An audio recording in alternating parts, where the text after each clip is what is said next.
think that probably cost a lot of ratings for the NFL. Sure. There was that poll that came out that said, I think, of the 12% of people who said that they were not watching NFL games last year, 28% of that 12% said that the Kaepernick national anthem thing was the reason.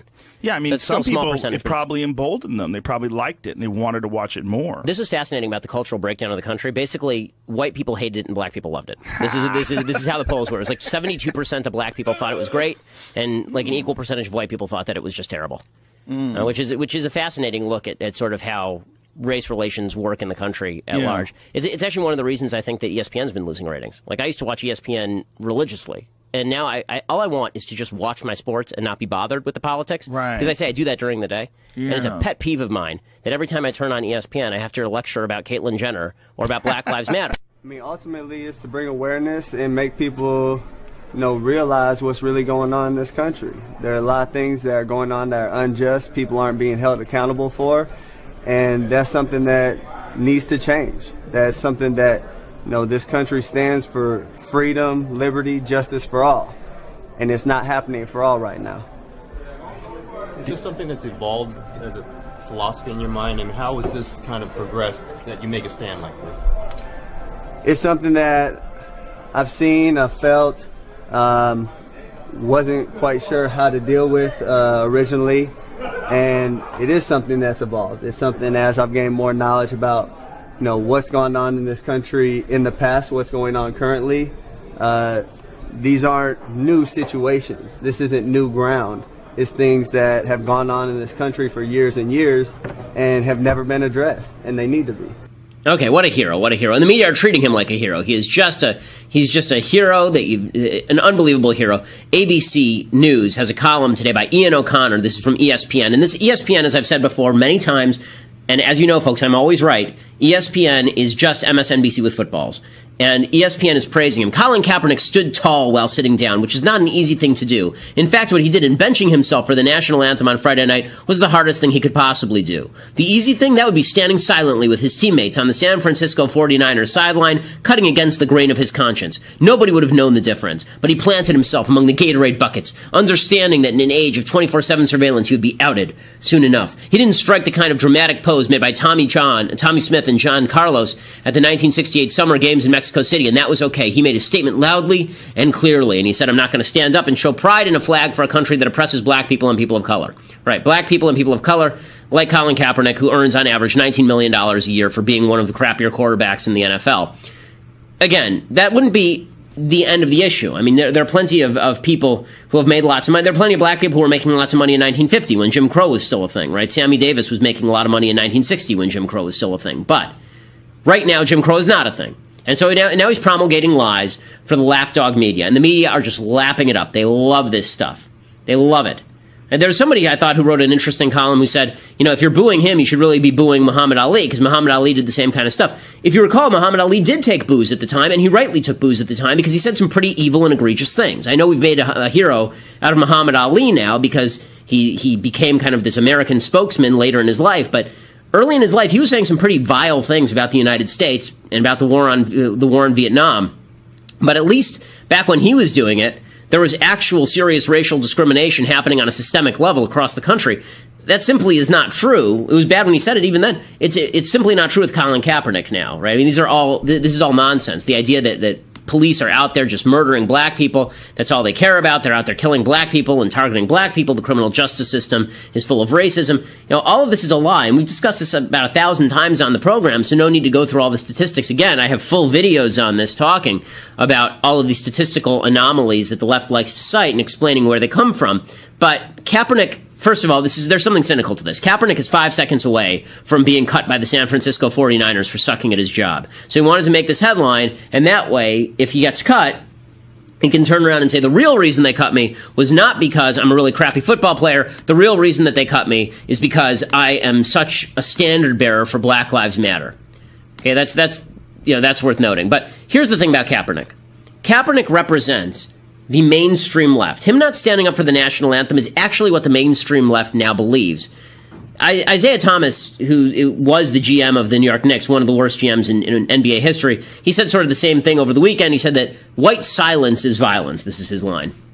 I look at white silence in these issues as violence. White silence is the equivalent to violence in these issues. First of all, silence is not violence. If silence were violence, then right now I'd be punching someone. Okay, but silence is not violence, obviously. But again, look at the people surrounding him, right? Max Kellerman is the guy who's sitting directly to Isaiah Thomas's left, the execrable Max Kellerman, the worst radio talk show host in America. And he's sitting there just nodding along. This is mainstream left thought. And athletes get celebrated for this, and they get ripped if they don't do this, right? If you sit there and you say something like, I don't think America's a very racist place. I think America's a pretty great place.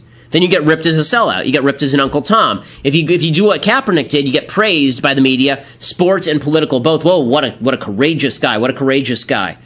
Well, funny, it's only courageous when the guy is earning $19 million a year for throwing a football. You know, it's amazing. Again, if you have the same guy making the same amount of money saying the reverse, which is actually true, that America is the least racist country in the history of the world, and that our cops are not out shooting black people, but are largely protecting black people. That's why they're policing the inner city. Then presumably you would be called a sellout and an Uncle Tom. Michael Eric Dyson, who's a racialist himself, I think he teaches at Georgetown, he says that black athletes should all do what Colin Kaepernick is doing. Athletes must have enough courage to speak up. You got enough dough, you got enough social currency. Use your mouth to stand up for the very people who made it possible for you to become who you are. The very people who made it possible for you to become who you are. So number one, the people who made it possible for Colin Kaepernick to become who he is are his white parents who adopted him and raised him. And the people who made it possible for him to become who he is are the people who let him into a college where he could play ball, despite the fact that he probably didn't have stellar academic qualifications. The people who made it possible for him to do what he's doing are a lot of the people who are going to these football games and paying his salary, who are largely white fans. The people who make it possible for him to be who he is are all the cops who are defending those games from terrorist attacks and criminals. And the first person that Colin Kaepernick is going to call when somebody tries to break into his house is the cops, just like every other person in the United States. But again, this is now mainstream left thought, and this is the point that I'm building up to, is that this is all part of a broader left. And people talk about the alt-right. The alt-left is the mainstream left. There is no alt-left because there's no mainstream left anymore. It's been totally hijacked by the Black Lives Matter racist movement. And you can see it, right? What Kaepernick says, the point I'm going to be making is that what Kaepernick does here is fully in line with the Democratic National Platform. Time for some things that I hate. Let's do it.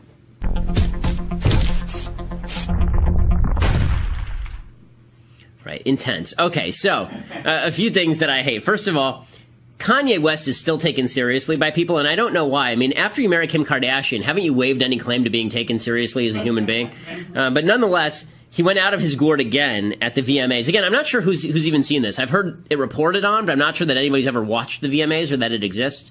Here is Kanye West making an idiot of himself. This, of course, is a fellow who is well respected in the Democratic community because he's stupid.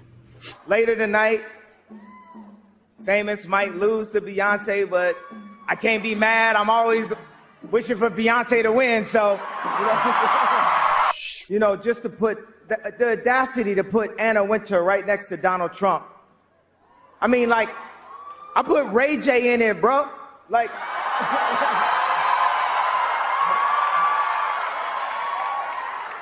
this is fame, bro.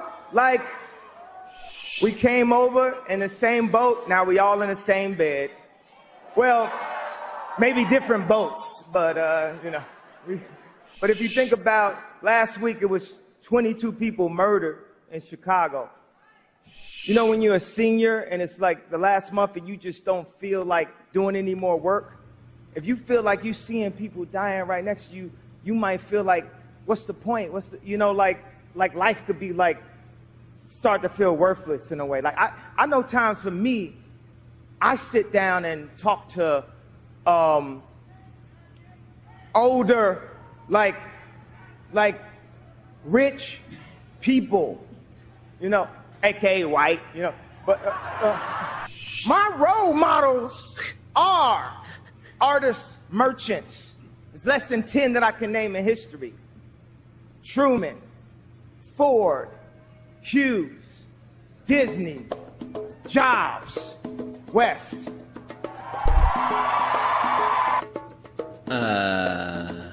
The words of Abraham Lincoln, everybody. So Kanye West, considered a cultural figure.